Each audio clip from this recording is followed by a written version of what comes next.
Hey guys, today we sit down with Chris Padilla, and it doesn't matter if you're a diehard MMA fan or you've never watched a single round in your life.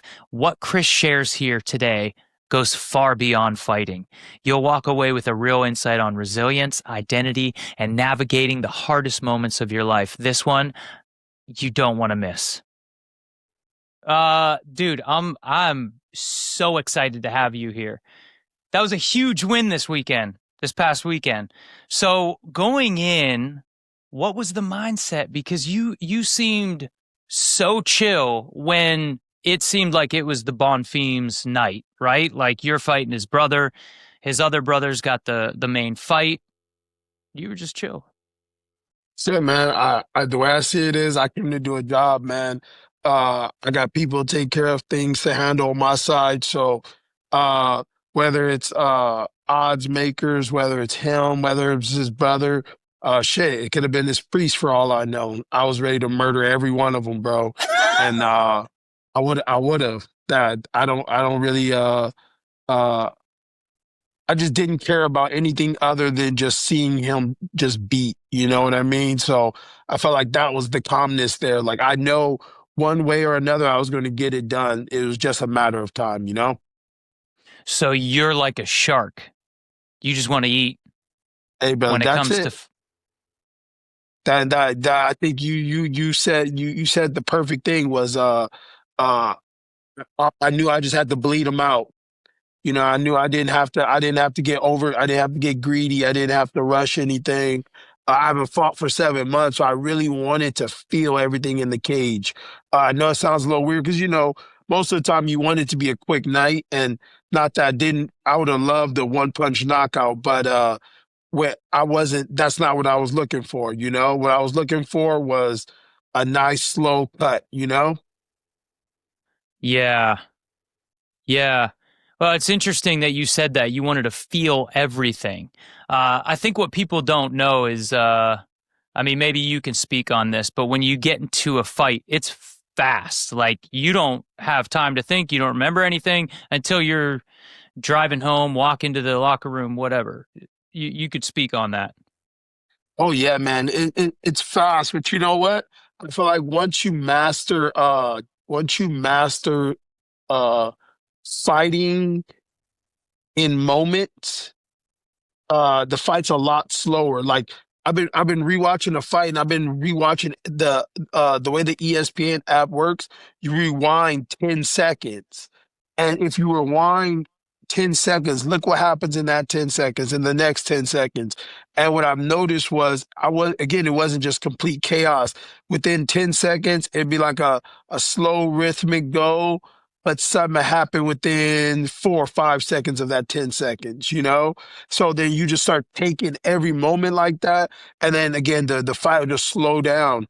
Cause to be honest, it felt like I was fighting a super slow fight. I didn't even feel like that's why when he tired out and gassed out in the second round, I was like, man, why how'd you gas out so fast? But if you understand like how to make people fight either uh uh like I always tell people, like, think about like a full sprint, right? Like gunning it full sprint with your lungs, right? Yep. Now imagine someone taking a bat to your stomach every time you full sprint 5 seconds, you full sprint 10 seconds, and that's how he was fighting. He was fighting at a full sprint. I mean, then every time he did something, he was fighting at a full sprint. While me, I fight like I'm jogging, you know, because I know I still have 15 minutes of this, so I like to take my time. Then I'll push up to a full sprint, then I'll go back to a jog. I know how to like control my lungs, and most of that just comes from controlling your mind, man. That's what I was gonna say is because I was gonna go back to the beginning of the fight. Like I said, you were going into their night, but you were just. I mean, it was interesting. I've never seen somebody so calm before a fight. What? How do you do that? Like, where does that come from? What was the mindset? Did you know that you were that calm, or were you just like I was just being me? Yeah, man. It, I pride myself in that now. Like when I train. That's where I like to put my mental state. Like most guys when they spar with their teammates and things like that, they try to like win. They try to really hurt guys. um, I understand. I understand that. Uh, like if I kick you in the head, if I elbow you, if I knee you in training, I'm just trying to touch your body. I'm not trying to throw my weight, throw my speed through it because I realize like it's timing, it's the ability to control yourself. So if I can control the way this hits you now, as the fight progresses, and imagine 1,000 hours of just working on control more than working on trying to work on kicking you, punching you, elbow you. My job is to control my body and mind and execute technique, you know? So when I'm working in there, that's all I saw fighting Bonfim. I didn't see uh uh oh, I'm in a dangerous situation. I'm like, I just have to be calm and control my technique. That's offensively or defensively. The only chance I have of losing to this guy is if I allow myself to lose control of my defense, of my game plan, of the techniques I know I'm good at, you know, or the techniques I know I need to beat him, you How know. old are So you? I'm 30 now. Because you talk like you're like 45. Dude, bro. As much I tell people, bro, I drive so much that I have so much time to talk to myself and like really reflect on just my character, you know, and that right there, like that, it's the alone time, you know. Why do you drive so much? Just so I live in Westminster, so it's like Orange County, in California. I have to drive to Whittier, which is like 40-ish minutes away from where I live. So I have to get up early so I can get like a 20-minute drive. And then once I drive from there, I drive to my other gym in Gardena, which is like traffic usually like 40 to 50 minutes. So I have to drive to Gardena, which is probably like, I want to say 15 miles, maybe a little bit more. And then I have to drive back home. Then I have to drive back to the gym at night. So it's I train all day. So I was going to ask, how many training sessions do you have a day? I try to get two. So I get up at 4:30. I run at like 5:36, depending on if we're in camp or out of camp. Uh, then I do Muay Thai till about 9 o'clock. I head down to my other gym. I get there around, I want to say 11, and then from 11 I stay from 11 to like 1:30, and then I'll do another session at 6 to about 9. Wow. Wow. So what do you eat to keep all those calories? Munchie meal preps. That's my meal prep. Uh, uh, my meal prep sponsor. They help me out. They send me a bunch of meals. They help me out big in this camp, really, really big, and I appreciate them for that. Uh, but still, man, I just burn the calories so fast. It's hard to just maintain. That's why I tell people, Yep. like, if you see my weigh-ins, I never look horrible at the weigh-ins because my body's always in good shape. Like I'm always just active. And then now for me, it's like, okay, turn down your eating. And it's like, okay, that's all I got to do. And I'll make weight. I've come in, I think, in two of my fights at 154. So it's like, I'm just always working, man. What's the company again? Munchie Meal Preps. They're based out Munchie of Gardena. Yeah, Meal Gardena. Preps. Yep. Gotcha. I wonder if anybody's going to try to mimic what you do after hearing this, because I feel like you have done so much work, and I'm saying like mimic the whole driving, because after you're done with a training session and you have to drive a long time, I'm sure you have time to think about what you did in training, how you handled, you know, getting taken down or taking this punch or when you threw this, right? Well, you know what, man? I hope so. I really do hope that, obviously do it their way, do it. Yeah. If I could take anything from them, do it your way. Focus on, it's just the inner dialogue. But I'll tell you this, man, it's like I tell all the people right behind me, all the people next to me, it's hard. You know what I'm saying? It's as skillful as I have become and how successful I've become, it's just really hard to just maintain your sanity sometimes because I mean, bro, there's so many times where I go nuts just in my car by myself. I'm like flipping out in my head because of It can be personal problems, personal demons, personal failures, anxiety of the future. Because when you think all the time, it's like sometimes you can't control where your mind shifts at on the spectrum, you know? And Yeah. So what are some of the things, sorry to cut you off. What are some of the things like that go on through your head? Like what are the things that you fought in your car for that stuck out? man, shoot. Let me see. I guess one of them is just like and I think this is one of those things that why I feel like I'm as good as I am. Like that, like just the insecurity of fighting, man. Just like sitting there and going like, man, I'm doing so well as a fighter, but am I even like this likable image of a person that like why would the UFC want to promote me? Why like what about me Mm, makes me not just some sideline fighter? Because if you really go through the history of boxing, bro, there's so many great fighters that world champions, had beat other great world fighters, but you don't know their name because when people talk about them, like when you watch the video on them, they're like they were just this regular old guy who just said hi, bye, like wasn't like the Connors, wasn't these guys or anything like that. They were just regular guys, but they died in the history books because guess what? If who writes the history books? The people write, you know? So it's like it's those things always get to me because then I'll sit there and just be like, damn, bro, like is it worth what I'm doing? Like, can I really do these things? Watching my family struggle on the side while like there's sometimes where like my mom in the morning she needs me to take her to go get eye injections because you know I can drive and stuff.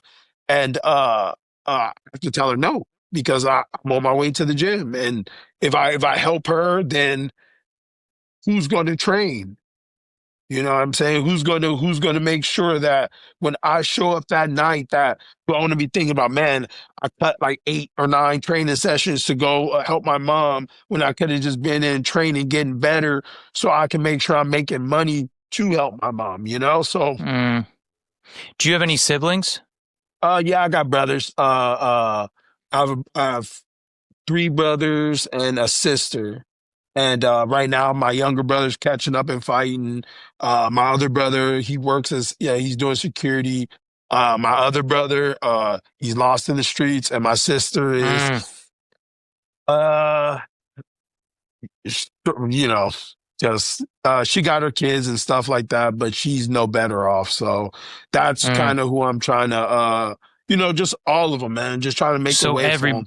everybody's got their struggles basically. Yeah, yeah, and Yeah. because I'm the front runner. I have an older brother and sister and 2 younger brothers, but like my older brother and sister, they kind of got lost in it. So like I'm basically the oldest, so I'm always have to just be the front runner all the time, man. So that's just it. So you feel, I don't mean to speak for you, but you feel like all the pressure's on you. Like if you Yep, don't do it, nobody else will. yep, And exactly, then when you man. And can't, it's a failure or it's a fail yep, for you. yep. Man, what are the eye injections? What's that? Uh, my mom has diabetes, so yeah. I guess eventually it just wore. Diabetes works on the body. So yeah, My grandpa lost his leg to diabetes. It's really rough. I know it's really rough. What so if it affects her sight? yes, yes, it does. It does. I guess they're giving her eye injections to keep her vision as clear as it could be.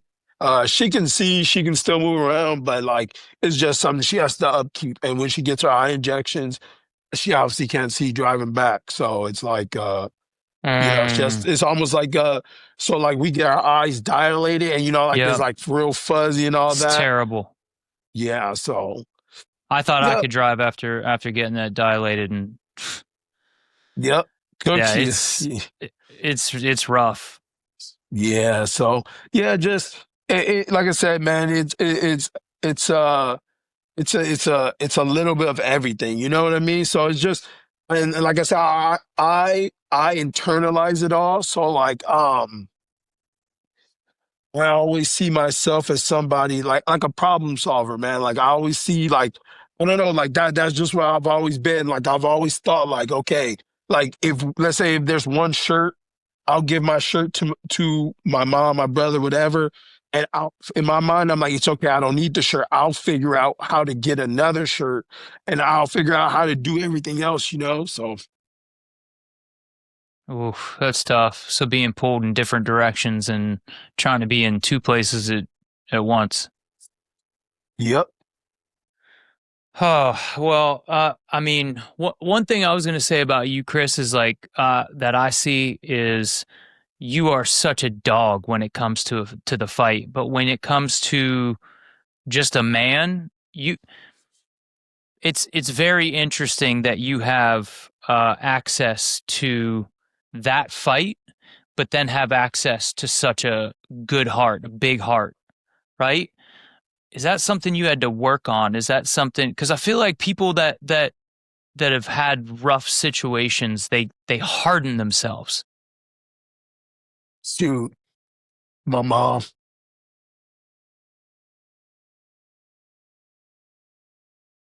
Yeah, man, my mom. She's just. I think you know what I think it is, man. I think it is. I think maybe people who probably been raised a little bit more around like uh uh probably didn't get as much of that feminine energy, man. And the one thing like my mom is hard as a rock, man, but like she knows how to give love. So like I'm like I think, bro, when I say I get that like the dog, bro, I think I'm pretty sure I get it from her because she just that's how she's always approached life. She just Mm. five kids and I'll figure it out, you know? And it was just like, so she was stubborn because, hey, man, she never gave up. She never quit. She never let life break her down, really. So she, but she was still like, yeah, she never let life break her down. So she was iron willed and she just, but she knew how to love. She knew how to take care of us. She knew how to give me like if she had a hard day, she it wasn't like she'd be like, "Don't talk to me, stay away from me." It was like, "Nope." She used our love to get through those hard days, you know. So for Wow. yeah, bro, Wow. yeah, That's special. yeah, bro. So that's something I think she's giving me because the one thing I love to do, bro, is eat, laugh, smoke, enjoy my family, chill out, man. So like that's for me, that's what always kept me solid. That's why like I have a big heart. I love my family, bro. That's my mom. She made sure to set a good example, man. So yeah, I'm grateful for her, man, every It day. definitely shows. It definitely shows. She gave you a lot, so you want to give back. I Yep. understand. Yeah. Well, you also talked in a previous interview about hood mentors. And for look, hey, you're gonna find this is funny. For somebody who didn't grow up around the hood, what does that look like? What did the role? What was the role that they played in your life? Because you mentioned this is what's funny, man. I'm gonna make fun of myself. I had to look this up on ChatGPT. You said they taught you how to become a man and not to duck fades, and I was like, "What's duck fades?" And I was like asking my wife, like, "What's duck fade?" And I looked it up, and I was like, "Oh my, okay." She's like, "I think it's fights." She was right. She was right. Dude, I Oh grew up in the man. country, so that's why I'm like, man, I got to hear all about this. Like, I'm really curious to hear when people grew up totally different. D- Tell me about Shit. it. Ah Who were the man, hood mentors? You man. said. I've been since I was a kid, man. Uh, the way I like to say hood mentors, bro, it's like imagine, and I carry this line from when I was like a little kid. 'Cause I remember my mom's cousin. Uh, he told us this. He said, his name is Joy, or we call him Joy, or his name is Joseph, but we call him Joy. He said. we already ran the streets. We did all that banging, we did all that hood shit. So y'all would never have to. Like our name in the streets is good. Wow. We did it all. We took the losses. People went to jail. People did all the bad shit so that it wouldn't be questioned. You know what I'm saying? Think like a legacy. It's not the legacy you want, but unfortunately, where we come from, if you already don't have the legacy can be too good or bad, right? If you have a shit legacy, people gonna come back for you. But if you have a respectable legacy where people know if we do something to them, it can come back three times back to us. You know what I mean? And so that was like I saw that as at a young age, like my uncle, my mom's cousins, a lot of people on my dad's side and on my mom's side. I What got to what see. what what what do you mean about that? Was this like fights? Was this like You know what, man? It's just something you don't go into too much, but it's more of like, again, it's just the street activities, man. I'm sure once most people hear this, they'll know exactly what I mean. Street, just know it's a lot of street activity that had to go on for things to uh be right, you know, and yep, yep. it's its own crazy legacy, man. But hearing that as a young man, like it's one of those things where it's like, do you want to live up to that? Because that's sometimes like that's what happens when people hear that.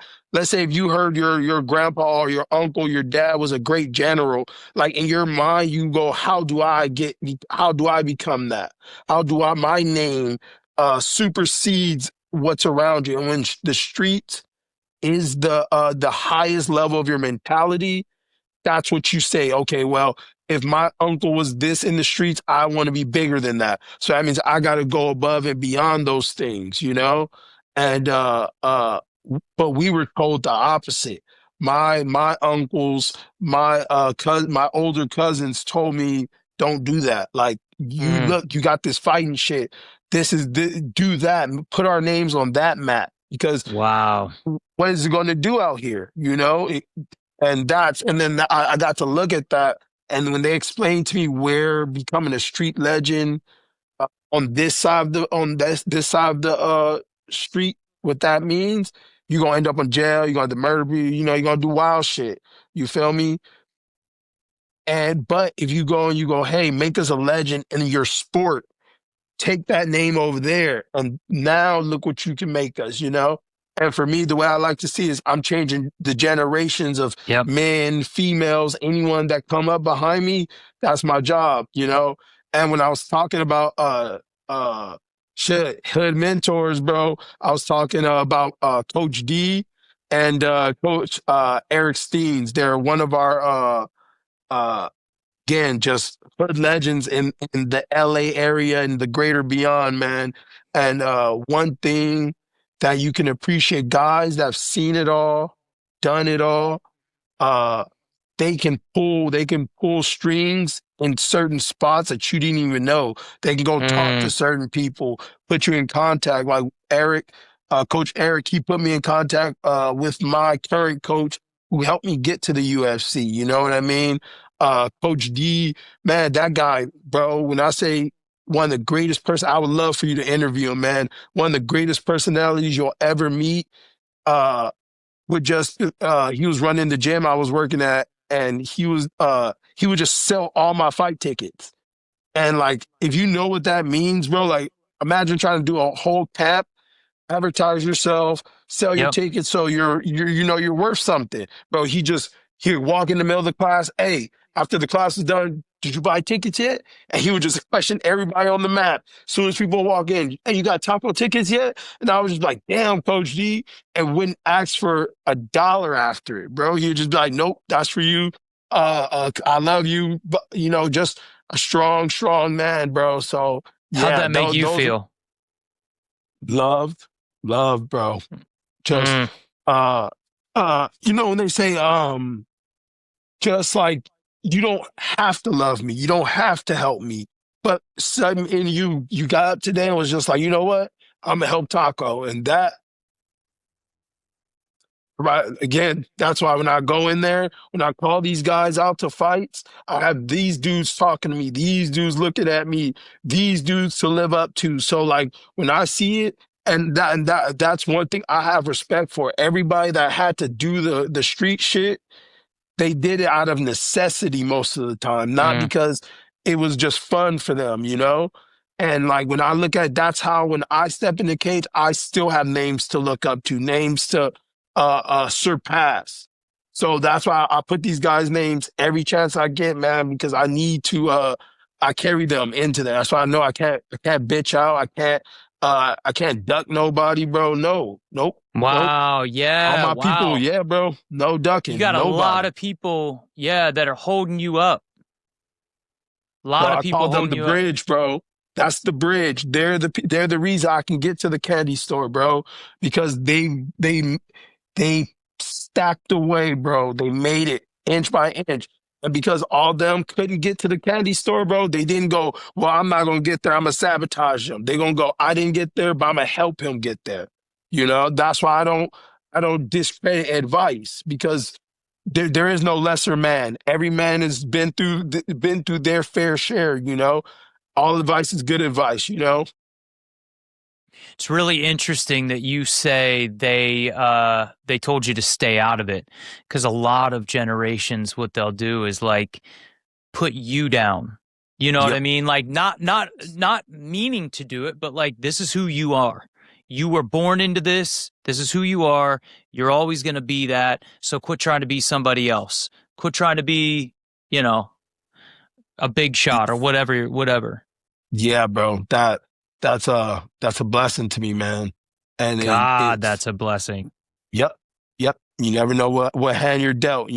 So I was lucky enough to be dealt with uh uh uh some of the what I like to call them the best the greatest bad guys out there, bro. You know? Yeah, I like that. I like that. That's a lot to take in. Yeah, That's bro. that you made me realize how much I need other men in my life that just lift you up. That's really important. I'm glad you got that. Um, man, you threw me for a loop there. I was like, man, I had this other question. And now I'm like thinking about that. Yeah, man, it's a lot, bro. That It's that's why it's just, I be that's a having heavy heart. man. Where do I go from that? So you mentioned you smoke, right? Yep. Do you drink? Do you drink? No. No. Why not? Oh shit, my dad had alcoholic problems, bro. That's the real reason. Like that's why like when I talk about my mom so much, Yeah. that's why I don't talk about my dad as much. And Hmm. I was a lot more upset as a kid, but shit, as a grown man, bro, I look at my dad and be like, I get it. I get it. Like I'm not gonna do it, but I get why you are what you are Mm, because I feel like it helps me. That's what keeps me on a straight and narrow way. Like that's what keeps me where I'm at because I've seen the darkness. You know what I'm saying? I've seen what the darkness can do to a man over a span of time. And it'll eat away at everything, man. Your physical, your mental, your spirit, your heart, everything. And that's why I say my dad taught me the greatest lessons through his actions. So that's why mm. I don't drink. I can drink. I could take a shot. I could take two shots, but I will always say no. Like if I go, I'll smoke and be like, if I feel like drink, nah, nope. I could take two shots. You like, you want another one? Nope. I'm okay, bro. I'm good. I'm good. Like it's so easy for me to just say no because I've seen it. I've seen it. No It's is a very powerful word. Very bro. powerful word. The abyss is a dark place. That's all I'm gonna say, bro. It And is. I It is. ain't trying And to. I once ain't you trying to learn go. that word no, it's like, holy shit, that was easy. Yep. Once Nah. you, once it comes out of your mouth, the word no, Yep. it gets easier and easier. Yeah, I was going to ask you about that. And, I was going to say you do talk about your mom in past interviews, and we don't hear a lot about your dad. Is your dad still? Is he made a recovery, or is he still? Nope, no recovery, man. Just we just have a better relationship. I've come to the point of my life where I just understand, I just understand that decisions will be made, and what I choose to do with myself is the best I can do. And Yeah, my job is I want to retire my dad, retire my mom, and let them live what they have left as peaceful as they can. I don't expect my dad to change. Shit.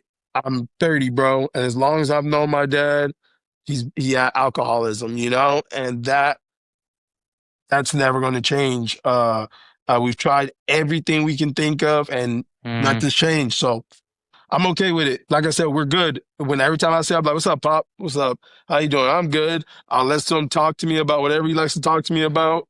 I'll tell him what I'm about, and then I'll give him a hug, say I love you, and I'll see you later. So it's that's it. And yep.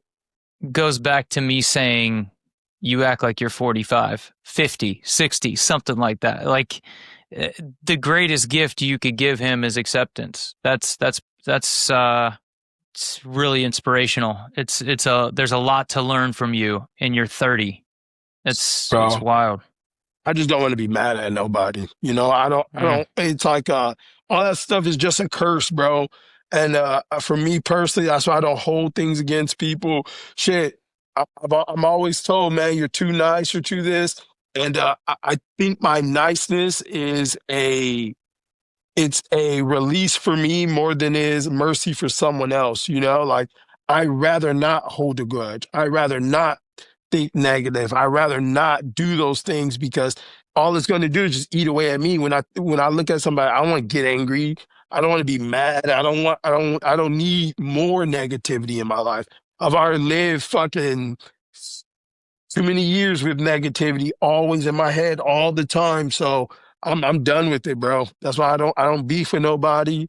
I don't need to mm. disrespect nobody because I'm over the negative stuff, man. It's just too much. What were some things that you had to battle with? Look, Chris, I'm asking this because there's so many people out here that need to hear this. So what were the things that you were battling with in the past that now you're on a better side? Oh man. Uh so like when I was I would like to say 15, 16. Shit, no, I would say just my whole teenage years. That was kind of like the we like to call it the emo years, the punk years, Yep. the those days, you know what I Yep. mean? Yep. And I know what you mean. a lot of it was just so like it felt like I would watch like this was like my dad at his height of his drinking and things like that. Uh man, I couldn't sit in my room without listening to my mom, and my dad argue every day, bro.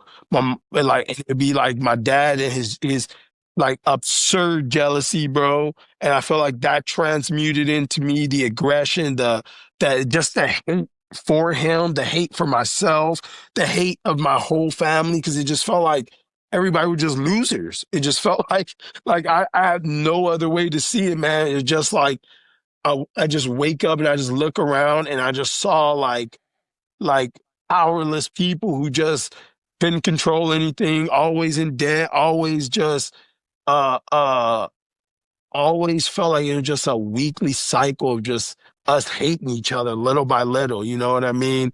And then shit going to school and kind of carrying I always tell people, people say like your dad gave you confidence, taught you how to be a man. Not me. I didn't Mm, I I didn't get any of that. So for me it was just like always questioning myself like, man, am I this? Am I that? Can I do this? Can I protect myself? Can I do this? Shit, bro, literally from like I would say until I was probably like almost 17, 18, I didn't even know if I knew how to get a job properly. Like mm, I was just like, what skills do I even have? Like what can I even do? Like just some fucking like I'm almost like a almost, you know? And I think just dealing with like not knowing. what I am or what was the point of me even being here, you know? And yeah, I think just dealing with a lot. So like I found MMA and I knew I wanted to be an MMA fighter, but it was just like it just seemed like there was no answer to all the bullshit at home, really, you know? Mm, yeah. Uh and like I said, bro, like I told you, my older brother lost my older sister, kids too young, this, that, you know what I'm saying? Me having to be pretend older brother. Didn't me and my younger brother, Christian, didn't really like each other because I always had a problem with him. He always had a problem with me. I'm sure he had his own fucking fucked up issues for himself. And like I said, just coming home and dealing with my just the chaos, bro. It was just chaos all the time. And Mm. I just didn't know how to function. So I just run to the gym, just go to the gym. Like, that's it. When did you find that gym? Like, so first off, I want to go back and I just want to say, having a 9-year old, uh, any argument my wife and I get into, I worry that she's either going to get angry or learn this or learn that, you know, and we always make up and we make sure she sees it. But it's interesting to see that you said that there was a lot of chaos and then you become the person you are, which is like open heart, but a great fighter, great work ethic. So you really, man, you really turned that into a positive. Was it not that way when you were younger? Like when you went to school, was there like tough grades? What were the teachers saying about you? And Shoot, then I man. want to, yeah, go ahead. I would say my grades were pretty good, bro. Like it, cause I also had like I felt like I had to make my mom happy. Like, cause like it was Mm, like crazy, man. Like me and my mom would have like some of the deepest conversations. And she would just tell me just everything that was on her mind, everything she was dealing with, because it was like you can't pretend that everything's all right when we just saw you and my dad in a melee contest. Like you can't just say that. Like we just had to pull my dad out of the house. Like we just had to kick him out. He was calling you every name in the book. So it was like there was no pretend. It was just like, son, mm. please don't act like that, son. You know what I'm saying? Like my mom put a lot on me. As far and this is where I always appreciate it, but it always put me in that mind state of like I'm I'm the one.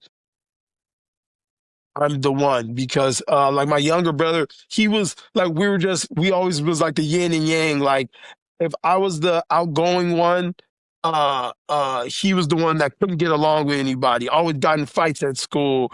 The teachers always was fighting with him, just all type of shit. Like so my mom would tell me, you gotta graduate because you know your brother doesn't want to do none of that stuff. You gotta go to prom because you know your brother's not going to do that. Uh you got to get the A's because my brother just struggled with school and stuff like that. And I can't speak too much on why he struggled because obviously it was his own struggle. But that was our dynamic. He was in trouble. I was the good kid. You know what I mean? And it put me in that mind state of like I got to be on it. I got to be on it. I got to be on it. I got to do this. I got to do this. If I don't do this, this is gonna happen. And then like it was always like things falling down, or you're afraid the sky's falling. You know, type of feel. So uh, yeah, man, it's it was just my mom just keeping it real with me all the time. You know, and that keeping it real just it was one of those things I'm grateful for, but it's also like it also put that in my soul of like I gotta be the one, I gotta be on it, I gotta be the one, you know? So this that was your little brother wanted to So I fight. He's the one who got in fights all the time. yes, that's my brother Christian. So did you get in fights with your brother, or were you guys? Yeah, bro. Me and him will always be fighting. And I think maybe because he probably felt as if I was the favorite child. Mm, We've kind of have conversations as we got older, like we laugh about it now. But yeah, I think it was just him trying to gained some ground, man, because he was just, it was like if you're failing at school, you're always getting in problems at school, you're always in problems at home. Like where at what point do you gain ground, you know? So like he would just do simple, like petty things and it'd be like, bro, you know this is about to start some shit. And then before you know, we'll be at each other's throat every single day. So yeah, we didn't start getting along until later and later until we got into our early adults. So did your parents stay together throughout your childhood? Yep. My mom was a fucking told you, man, my mom is just I don't she just always said she never wanted to see us to see or have a man around us that wasn't our dad. Bro, Wow. bro. Wow. Yep. Crazy, crazy, crazy, man. She just like I said, it's a gift and a curse, man. It's a gift and a curse, you know. That's why. Yep. It makes a lot of sense why you lift your mom up so much. When did you find fighting? When did you find a gym? Like, was that I would say like when I was like 13, 13, bro. I started so? training when I was Who did 13. somebody push you to go? Did We somebody try to just talk you out of going? it was just by accident, man. Like we were watching fights and then we were already practicing moves and shit and training on each other, me, my brother, my cousins. And then one day, bro, I just went to drop my little brother off at elementary and I found a flyer to a gym in Gardena where we lived. I went there for like a month and then my mom couldn't afford the other month. Uh, so basically, I asked my grandpa. I was like, Grandpa,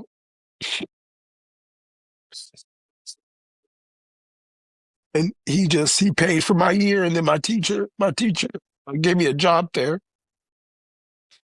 Wow. Yep, and that right there, bro,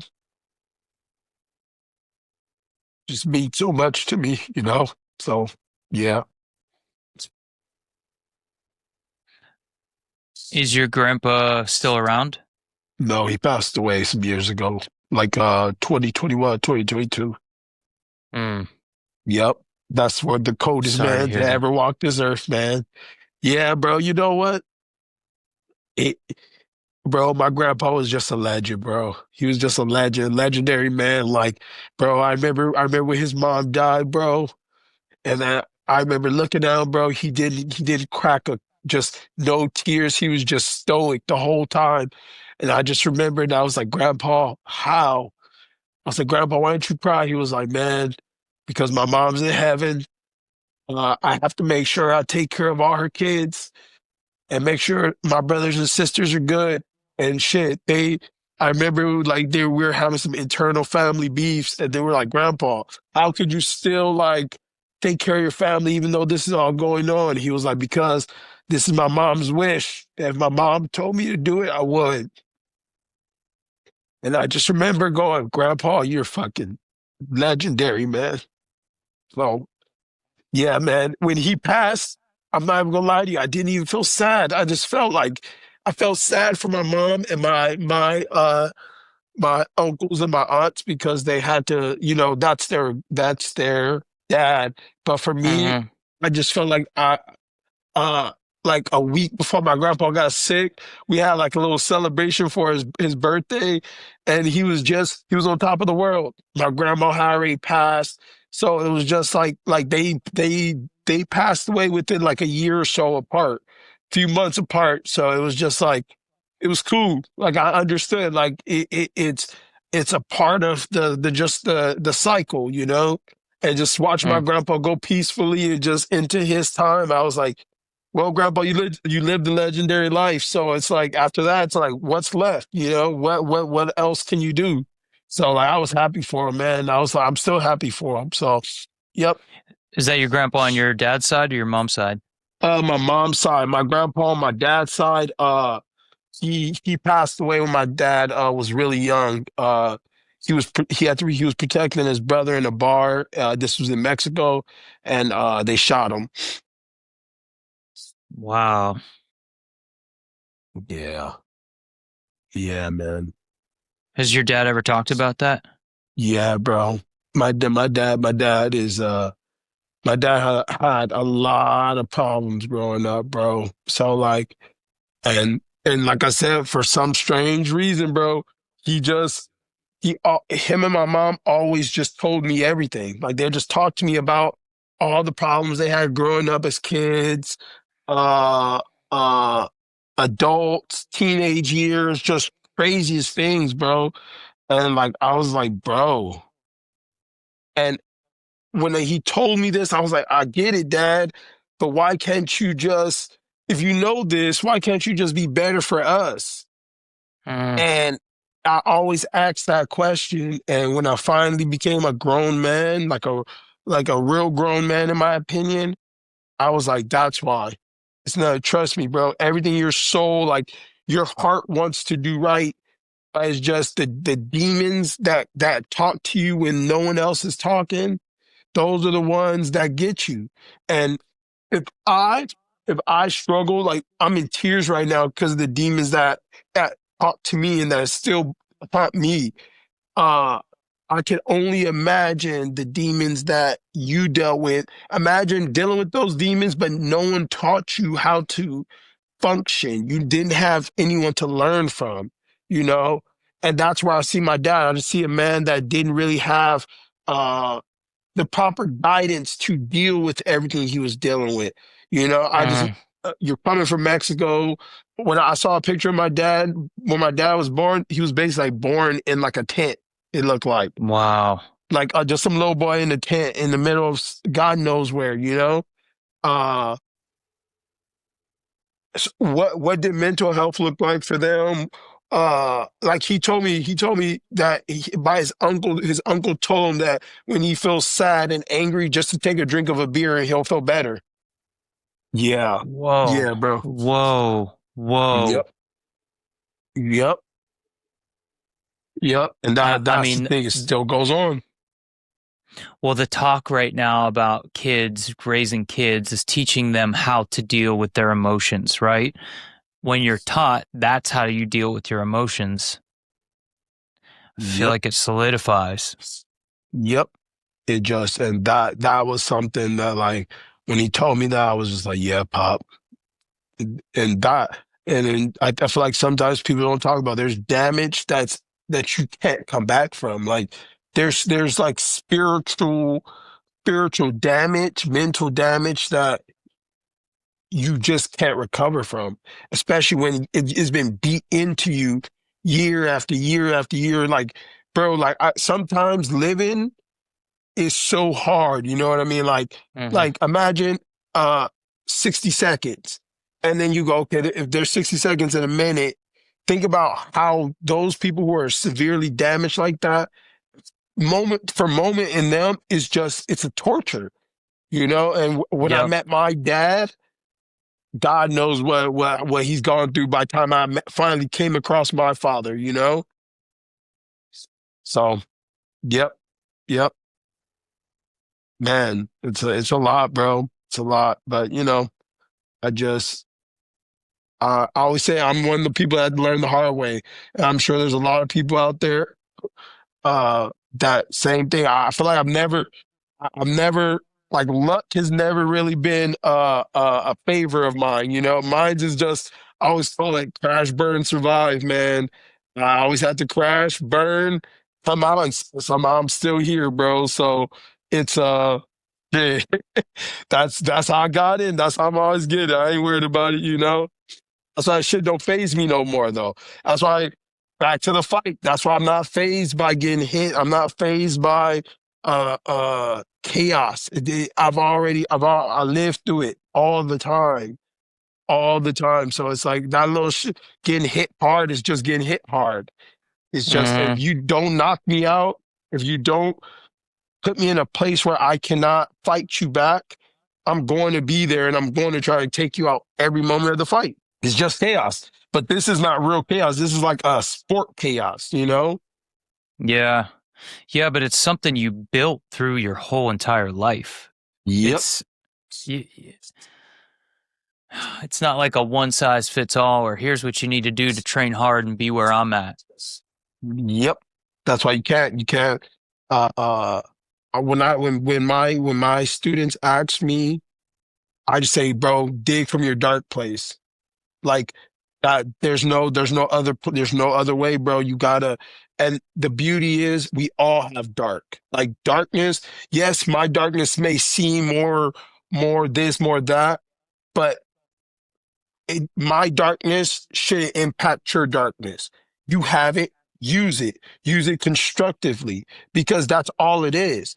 If you, it's like because I saw these things, some people, and I've like talked to other people where he watched his dad kill his mom and then try to kill him, and thankfully the police came in. That was one of my friend's stories, and I was like, oh my God, like, Wow. so that's what I mean. It's darkness has all forms, many forms. Yeah. It's just, do you let it rip you to shreds, or do you, after it rips you to shreds, you put yourself back together and go, well, I survived it. What can I do now? You know? And that's Yeah. really all this is, man. Do you see hit like for example, because here's a question that goes on in my head all the time. Do you see his darkness and say, that's way deeper than mine? He's got a lot more darkness. Or does it all doesn't matter how big, small, whatever, it all impacts us the same? I think there is nobody's darkness bigger, deeper. It's just, it's the control. That's that's where I think separates us all as people. Because my dad could have did what I did, but he couldn't. He didn't know how to control it. He didn't know what reins to grab a hold of. It was just he was lost in it. You know what I'm saying? So I don't think anyone's darkness is more or anything other than anyone else, because how something hurts you is always going to be, if someone calls you ugly versus if someone slaps you, that's going to impact you however it's going to impact you versus how it'll impact me. Now, the question Yeah. is, if they slap you and call you ugly, do you run away? Do you punch them back? Do you give them a philosophical lesson? It's all about how you take it. So that's why I tell, if I can tell anybody that when they listen to this, find your darkness, man, and talk to it. That's the best way to do it. Talk to it and be real with yourself. You don't gotta confess anything to anybody. You don't gotta talk about it. You have to talk to it with yourself. And how you do it is how you do it. Mm. How do you let it not affect people in your day to day life? Like if somebody ticks you off at the grocery store, cuts you off, or your family member upsets you. Uh I would say always think twice.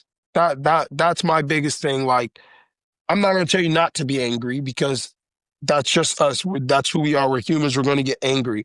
But Yep. my thing is, do I want to apologize about something? Like for me, I don't believe I should throw apologies around unless apologies are necessary, you know? So I try not to just jump at something, say something off the back. I always think, like I said, I internalize things. Bro, there's so many things that make me mad throughout my day, but I just look and I just walk away. And I just always walk away. That's usually my first response to anything is I just walk away. I'll just stay quiet. I'll just ignore it, and I will deal with it how I deal with it. Again, it's to some people it's really hard to just stay quiet, and I'm not gonna tell people to stay quiet. Hey, do what you deem is correct, but just know once it's Mm. done, it's done. And again, that's where if I get hit in a fight, I don't need to. I need to get it back. I just say it's okay. I'll get mine back later. But when I get mine back, it's not going to be just a simple strike. It's going to be something that goes, holy shit, you were plotting that the whole time. I'm trying to hit you with a 5 point plan. I don't want to, I don't want, it's not eye for an eye. You take my eye, I'm trying to take everything else you own, you know? So I'm a little bit more deeper vengeful about things. So that's why I don't go to those type of, that's why I just let it go because I know myself and myself is Mm. I'm petty. I don't like to be because it's just, like I said, I don't want to be negative. I don't want negativity around me no more. So that's what I would say, man. I don't know how other people deal with it, but I know me. I don't. If you yell at me, I don't want to yell at you. I want to sock you in your face. So I just let it go. That's it. Hey, yeah, that's your truth. Well, you talked about you said your dad had some demons, and you said I understand it now because I got demons. What are your demons? Do you think your demons are what your dad's demons are, and you're kind of carrying those over a little bit, or do you think they're your own specific, tailored to you? Well, I would say it's I see things that like a cycle. You know what I'm saying?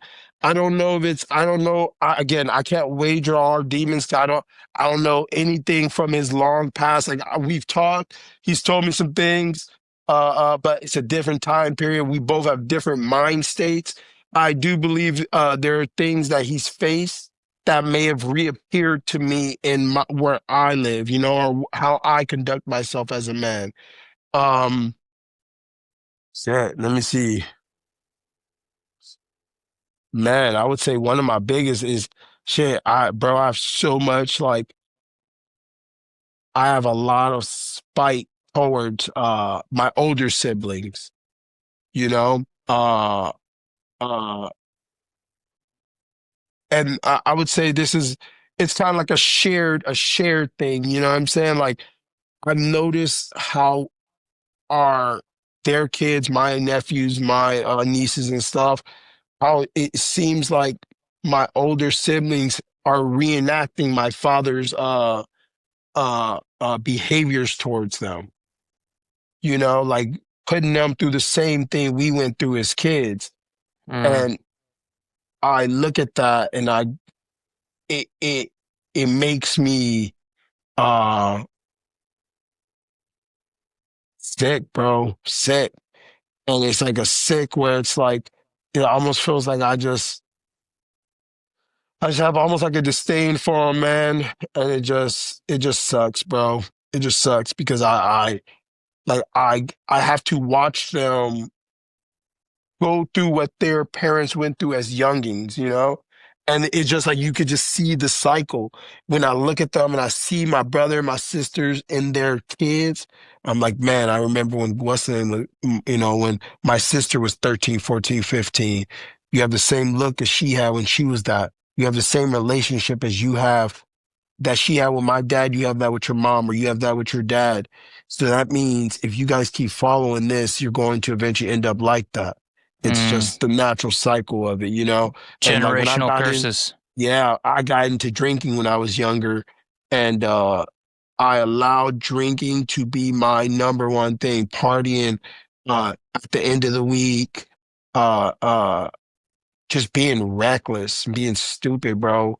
And like I just like looked at myself and I was just like, bro, you discuss yourself. Like this is what you are, you know? Mm.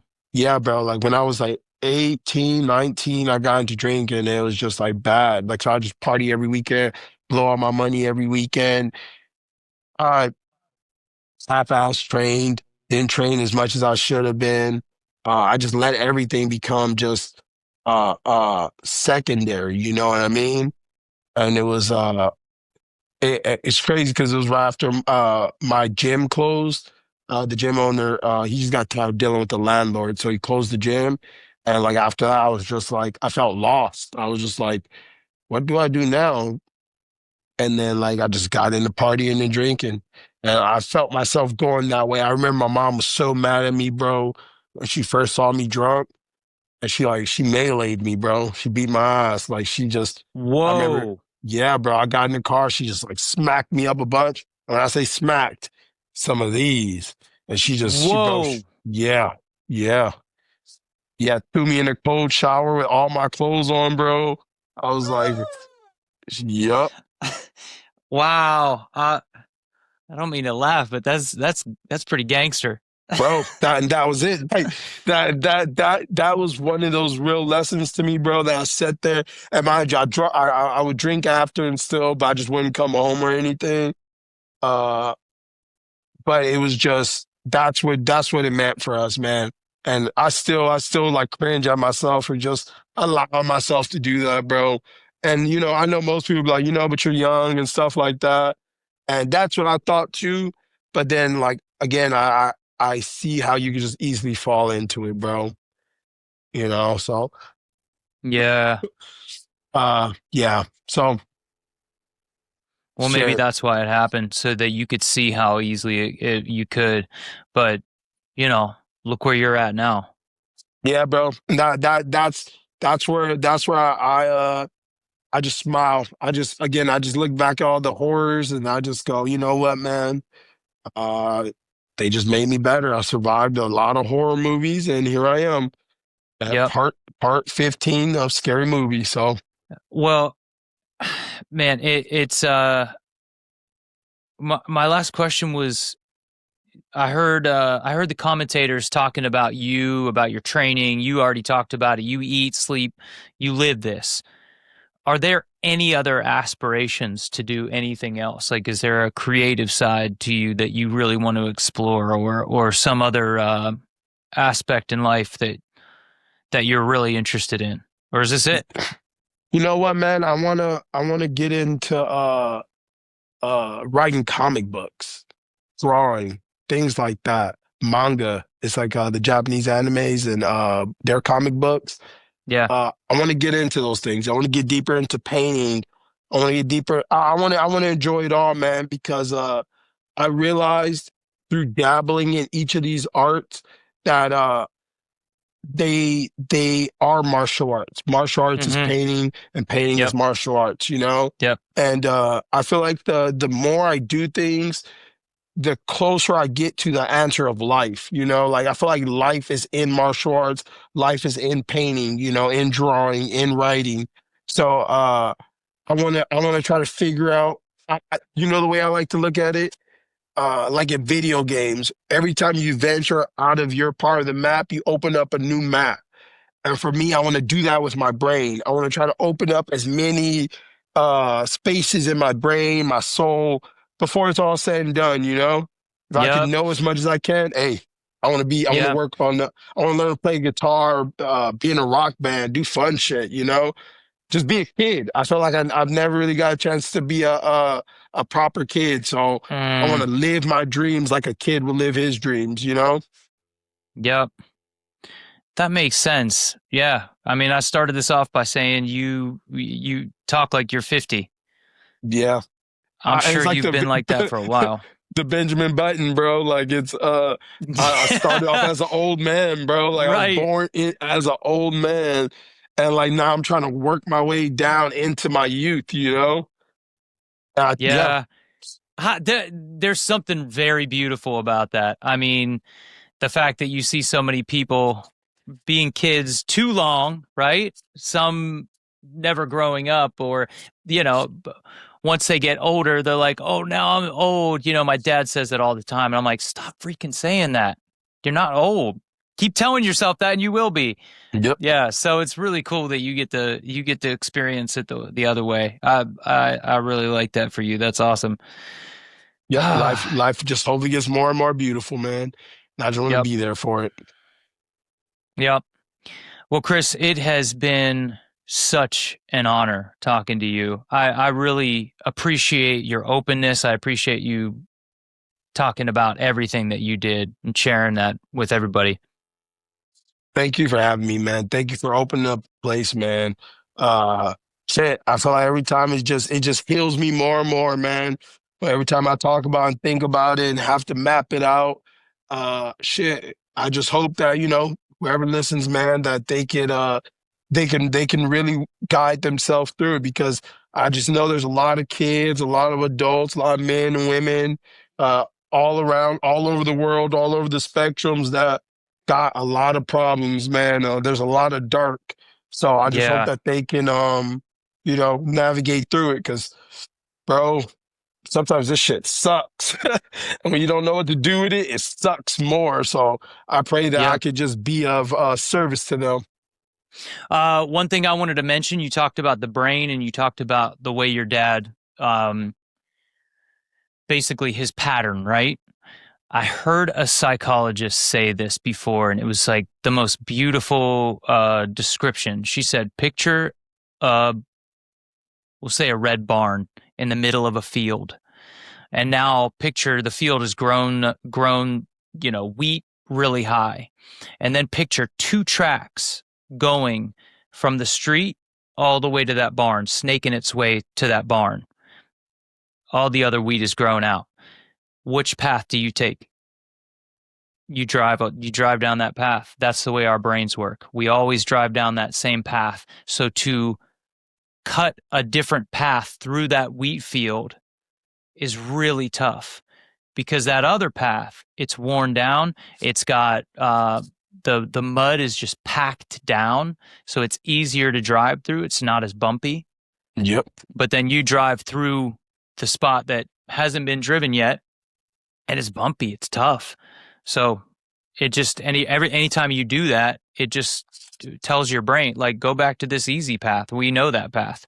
You might Yeah. get lost in this path. Yeah, bro. And you know what, man? I feel like I got stuck on that exact thing. Uh, my one of my friends from my gym, and his girlfriend, they introduced me to like spiritualness, like what it mean to like be not just like praying to God and everything, but what does spirituality really mean to people, and like how it can really help you. And yeah, bro, they introduced that to me, and then it just all that really that was just like a huge change for me. That made me start seeing things, taking things different, putting things out different, and it was just it helped me cut that new path. It helped me want to Mm, it helped me look at the path I was taking, going like, whoa, this is the easy path, but this shit, I actually hate it. I actually hate going down this path. It's just easy, but I actually hate it. So like hmm. where is the new path? And bro, shit, I tell you, man, I've done like psychedelics and all that type of stuff, man. And all those things, bro, have there it was just cool, man. It was like having somebody go, hey, come try this. Check this path.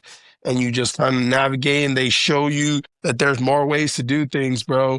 And I'm grateful for that. That's one that changed my life forever. So, yep, I love them for it. Everyone says that they talk about psychedelics and how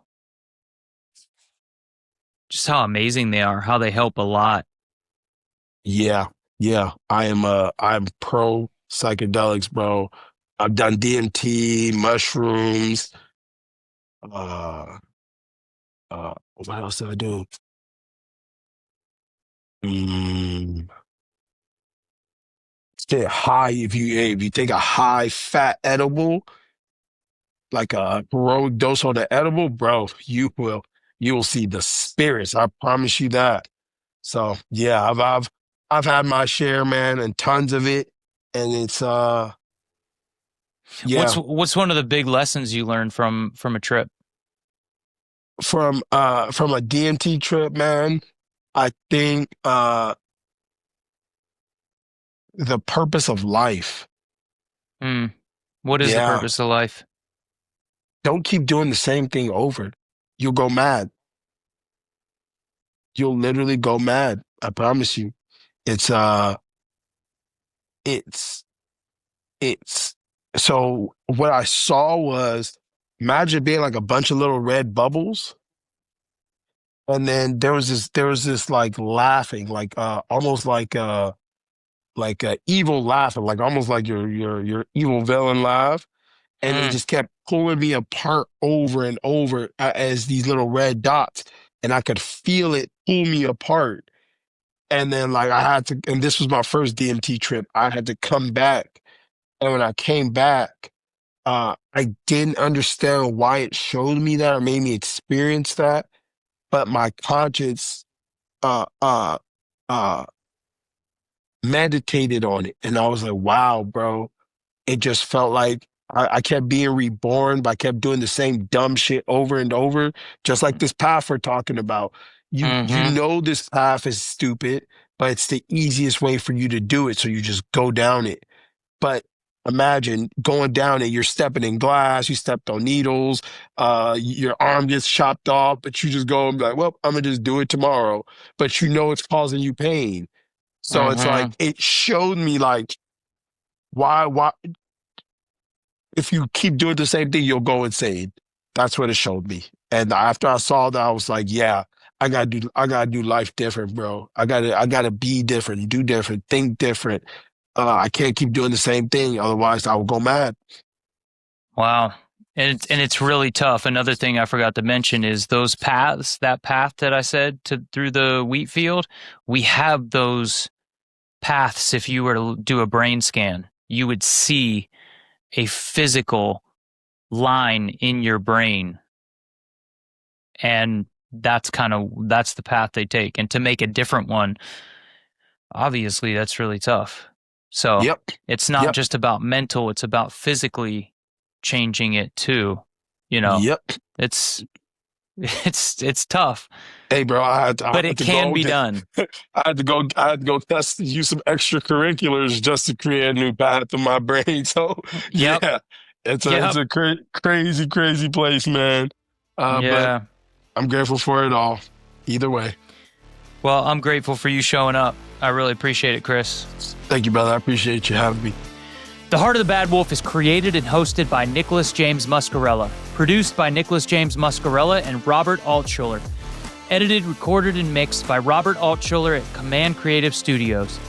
Music by Alex Grohl. Special thanks to every fighter who shared their story and their wolf. Don't forget to hit the like, follow, and subscribe button on your favorite podcast platform to get notified when new episodes drop. Also, make sure you follow us on Instagram and subscribe to our YouTube channel at Heart of the Bad Wolf.